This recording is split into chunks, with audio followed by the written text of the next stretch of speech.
안녕하세요. 유럽에서 축구 소식 전해드리는 축구라리가 채널입니다. 오늘 PSG 파리 4부 리그팀 스타드 브리오샹과 쿱드 프랑스 8강전 경기가 있죠. 이강인 선수 최근 5경기 툴루즈전 제외하고서 벤치 출발했기에 이번 경기는 선발 예상해봅니다. 그런데 이강인 선수와 비티냐가 어제 팀 훈련에 참가하지 않고 체육관에서 별도 회복 훈련을 했다는 얘기가 있습니다. 좀 의아스러운 일인데 리옹전 교체로 들어와서 특별한 부상도 없었고 현재 전해진 다른 별도의 소식도 없는데 굉장히 뜬금없죠.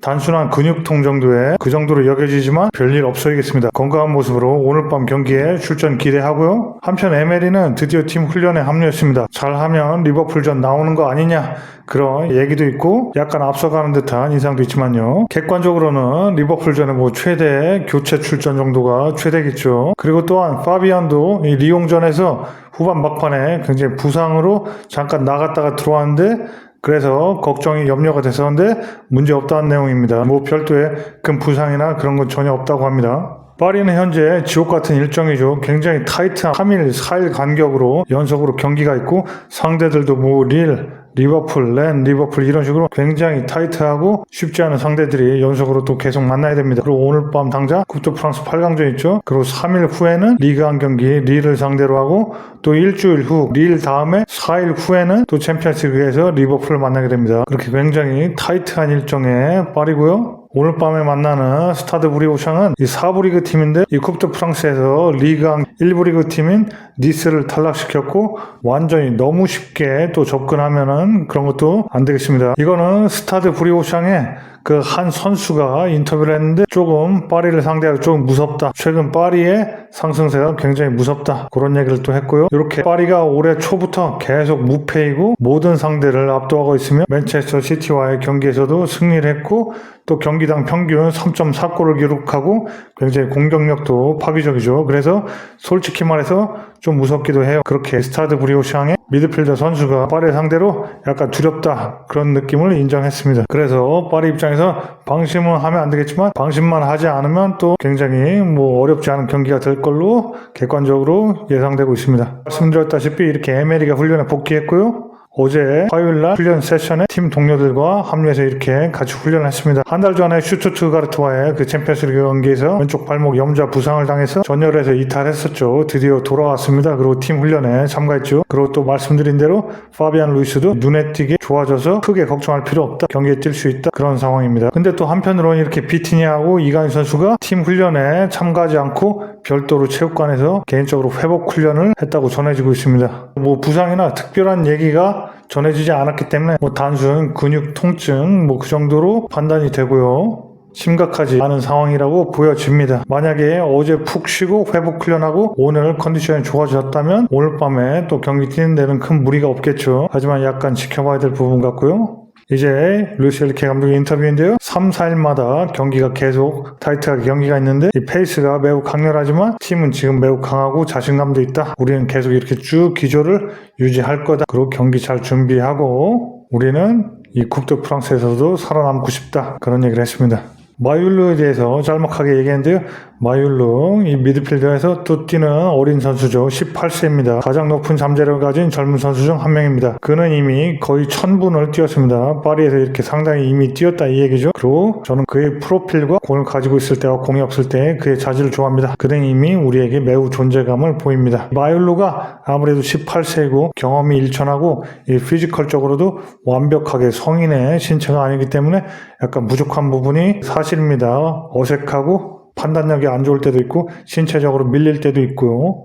하지만 이 민첩성이나 스피드나 볼 다루는 거 그리고 이렇게 순간적으로 한번 스프린트 한 다음에 회복하는 그런 능력 그런 인터벌 능력도 괜찮기 때문에 그 신체적인 능력이 괜찮기 때문에 앞으로 장기적으로 키워보려고 하는 거죠. 마율루를. 그래서 엔리케가 굉장히 관심을 갖고 지켜보는 또 선수고요. 현재는 부족하지만 앞으로 키워볼 만한 제목이다. 그런 얘기였고요. 엔리케가 자신의 그룹 PSG 파리의 신체적인 피지컬적인 체력관리 준비에 대해서 말했습니다. 수년 동안 그것은 우리 팀에서 일관되게 유지되어 온 것입니다. 신체적인 준비에 부여하는 중요성은 전체적인 맥락의 일부입니다. 그렇죠. 엔리케 감독이 다른 것들보다도 체력관리 부분에서는 정말 탑 클래스의 감독 중에 한 명입니다. 굉장히 통계적으로 잘 관리하고 선수들의 이렇게 경기 시간이나 부상 여부나 그런 걸 민감하게 잘 체크해서 체력 관리를 굉장히 잘하죠. 그러면서 우리는 이 분야에서 점점 더 많은 것을 얻고 있습니다. 부상은 불운과 연관될 수 있지만 나머지에 대해서는 신체적인 측면을 돌보려고 노력합니다. 이 분야에서 점점 더 많은 것을 얻고 있다는 게 이렇게 시즌 막판으로 갈수록 파리가 점점 더 선수들의 체력적인 피지컬적인 상태가 좋으니까 다른 경쟁자보다 경기에서 훨씬 많이 뛰고 압박을 많이 할 수 있고 더 좋은 경기를 볼 수 있다는 거고요. 부상은 불운과 연관될 수 있지만 나머지에 대해서는 우리가 이렇게 돌보려고 노력한다. 이런 부분은 부상은 운이 없게 당할 수 있는 상황도 있다. 에메리 같은 경우죠. 슈투트가르트전에서 경기 막판 부상당한 에메리처럼 그렇게 불운하게 우리가 어떻게 할 수 없는 운에 작용해서 그렇게 할 수도 있지만 그런 부분이 아니라면 불운해서 부상을 입는 경우가 아니라면 이렇게 피로도가 누적돼서 만들어지는 그런 부상은 우리 팀적으로 관리를 해줘야 되는 게 맞는 거다. 그런 얘기를 한 거고요. 엘리케 감독이 확실히 이런 그룹적인 체력 관리 측면에서 탑 클래스 감독이 맞습니다. 그 코치진 하고요. 그리고 PSG 발전의 한계 더 발전할 수 있는 여지가 있냐 이런 걸 물어봤는데요. 저에게는 뭐 이상이 없습니다. 그러니까 이상으로 두는 한계가 없다 이거죠. 그러면서 축구에는 그런 것이 없기 때문입니다. 축구에서는 항상 발전할 수 있다. 이런 얘기를 하는 거고요. 축구는 끊임없는 엄격함을 요구합니다. 우리가 느슨해지면 모든 것이 지옥이 돼버립니다. 우리는 항상 개선하고 싶어합니다. 그렇죠. 엘리케가 항상 약팀을 상대할 때도 결코 쉽게 하면 안 된다. 우리가 망신당할 수 있다. 우리가 큰 곤경에 처할 수 있다. 굉장히 약팀들하고 상대할 때도 계속 이렇게 절대 방심하면 안 된다. 그런 얘기를 항상 주구장창 반복합니다. 그런 이유가 이렇게 살짝 느슨해지기만 해도 굉장히 어려운 경기하고 스스로 자멸하는 그렇게 꼬여버리는 그런 경기가 발생하기 때문이죠. 파리도 쿱드 프랑스 경기에서 한 차례 그런 경우를 이미 경험했죠. 약팀이라고 해서 방심하면은 스스로 경기가 꼬여버리는 그런 상황이 됩니다. 그런 걸 방지하려고 이렇게 항상 긴장시키려고 얘기하는 엘리케 감독입니다. 그리고 다음 내용은 리옹에서의 PSG 퍼포먼스에 대해서 기자가 물어봤는데요. 경기를 나중에 엘리케가 복습을 해보니까 우리가 어떻게 방어해야 될지를 몰랐다. 근데 5분이었다. 5분. 그 이상은 아니었다. 그러니까 우리가 우왕좌왕하고 수비진이 굉장히 정리정돈이 안 되고 리옹한테 경기 막판에 굉장히 총공세를 당하면서 정신없이 헤매는 그런 상황이 있었는데 그게 5분 정도였다. 굉장히 우리가 소란스러웠다. 수비가 제대로 안 됐다. 그런 얘기를 하는 거고요. 하지만 나머지 85분 정도는 어려운 경기장에서 굉장히 우리가 예외적으로 경기를 잘했고 훌륭한 경기했다. 그런 얘기하면서 이렇게 비판도 하면서 우리가 나름대로 괜찮다. 또 그런 얘기를 하는 거죠. 하지만 경기 막판에 5분 정도는 우리가 수비진이 우리가 원하는 골이 아니었다. 좀 형편없었다. 그런 부분은 개선해야 된다. 그런 얘기 한 거고요. 그만큼 리옹이 막판 공세가 굉장히 대단했습니다. 앞으로 기대되는 리옹이고요. 그리고 엘리케 감독이 이렇게 선수 교체, 경기 상황마다 이렇게 바꿔주는 선수 교체에 대해서 물어봤는데요. 또 하무스에 대해서도 물어봤습니다. 하무스 어떻게 관리할 것인가? 지금 해왔던 대로 계속 할 것이고 우리는 계획이 있다. 그리고 가장 중요한 경기는 당장 오늘 밤 쿱드 프랑스 8강전이다. 그러면서 비록 4부 리그 팀이지만 우리는 최선을 다할 거다. 그런 얘기하고요. 그리고 한 달에만 무려 10에서 12경기를 치러야 되는 굉장히 이 빠듯한 타이트한 스케줄에서도 우리 나름의 비전이 있다. 그리고 우리 팀의 전체적인 관점에서 이런 한 경기 한 경기를 다 임해야 된다.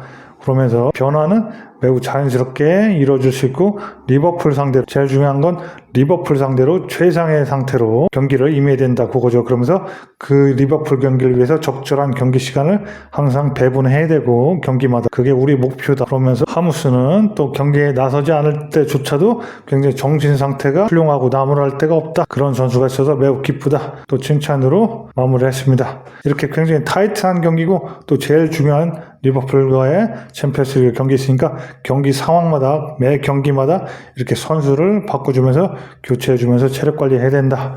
그런 얘기 한 거고요. 또 쿱드 프랑스의 특수성에 대해서 물어봤는데 이 쿱드 프랑스 컵 대회에서 리그앙 1부 리그 팀이 이미 절반 이상이 탈락했다. 그러면서 웨스팔리나 르망과의 경기에서도 우리도 굉장히 고생을 했고 긴장 풀면 안 된다. 불가능하다. 오늘 밤도 고생할 거다. 그러면서 스타드 브리오샹과의 경기에서 방심하면 안 된다. 또 한 번 얘기하면서 그렇게 다짐을 한 엘리케 감독입니다. 그리고 다음 내용은 엘리케 감독의 철학, 이렇게 경기장을 넓게 쓰는 철학에 대해서 물어봤는데 피치를 가능한 크게 만드는 그렇게 경기장을 크게 쓰는 철학에 대해서 물어봤습니다. 공을 가지고 있을 때는 머리를 사용해서 경기를 이해하는 게 매우 중요합니다. 피치를 크게 만들수록 상대방이 방어하기 어려워집니다. 피치를 넓게 만들어야 됩니다. 모든 것은 상대적이며 공이 어디에 있고 옵사이드 라인이 어디에 있는지에 달려 있습니다. 상대편 진영에서 플레이할 때 중앙의 공간을 확보하기 위해서 경기장을 넓게 확장할 수 있습니다. 점유권을 가지고 우리는 상황을 이해해야 됩니다. 이동성을 활용하고 포지션을 변경하면 더 유리한 상황이 만들어집니다. 그러면 선수들의 기술적 자질이 자연스럽게 나타납니다. 이게 뭔 얘기냐면 엘리케 감독이 항상 점유를 강조하고 이 사이드 라인을 강조하는 이유가 있습니다. 공을 점유하고 상대 진영에서 플레이를 하게 되면 상대가 이렇게 내려앉게 되죠. 그 상황에서 양 사이드 라인으로 공격을 하게 되면 상대의 마지막 최종 수비 라인이 이렇게 벌어집니다. 자연스럽게. 이렇게 중앙으로 모이는 게 아니라 자연스럽게 벌어지죠. 그럼 벌어지면 이 중앙 쪽에 수비 간격이 굉장히 벌어지면서 이 중앙이 옅어집니다. 이 중앙의 수비가 옅어집니다. 그럼 이쪽에서 슈팅을 할 찬스가 나오는 거죠. 이게 엘리케 감독의 축구 철학의 아주 기본이고, 그렇기 때문에 빠른 패스, 쇼패스들로 선수들이 포지션 체인징하면서 이렇게 상황에 혼란 주면서 양쪽 측면을 사용하면서 이 상대 수비 라인의 중앙에서 이렇게 옅어지게 간격이 벌어지게 만드는 겁니다.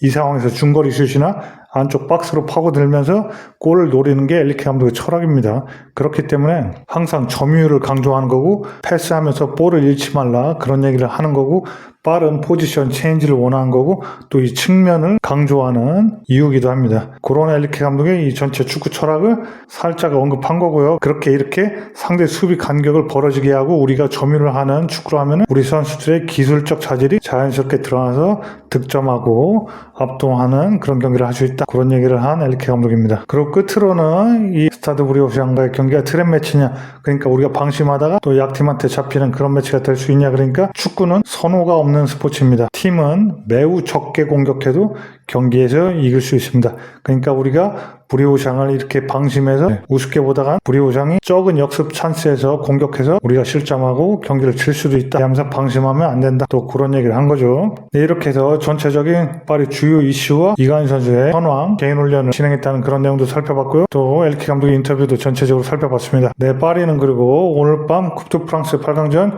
경기를 치르면 또 이제 일요일 새벽에 릴과의 리강 경기가 있고, 바로 이제 목요일날 새벽에 리버풀과의 챔피언스리그 경기가 있죠. 이강인 선수 부상이나 뭐 큰 문제 없길 바라고 오늘 밤 경기에도 출전했으면 좋겠습니다. 그래서 또 활약하고 공격 포인트도 기대해보고요. 이제 에메리도 돌아오고 파비안도 부상이 없다고 하니까 이강인 선수 출전한다면 또 공격적이고 굉장히 적극적인 모습 직전 경기에서처럼 이렇게 리옹전처럼 보여주길 기대하고요. 그럼 오늘 우리 축구라리가 영상은 이 정도로 마치겠습니다. 이야기가 재밌었으면 구독, 좋아요, 공유 부탁드리고요. 특히 구독이요, 주변에 널리 공유도 부탁드리겠습니다.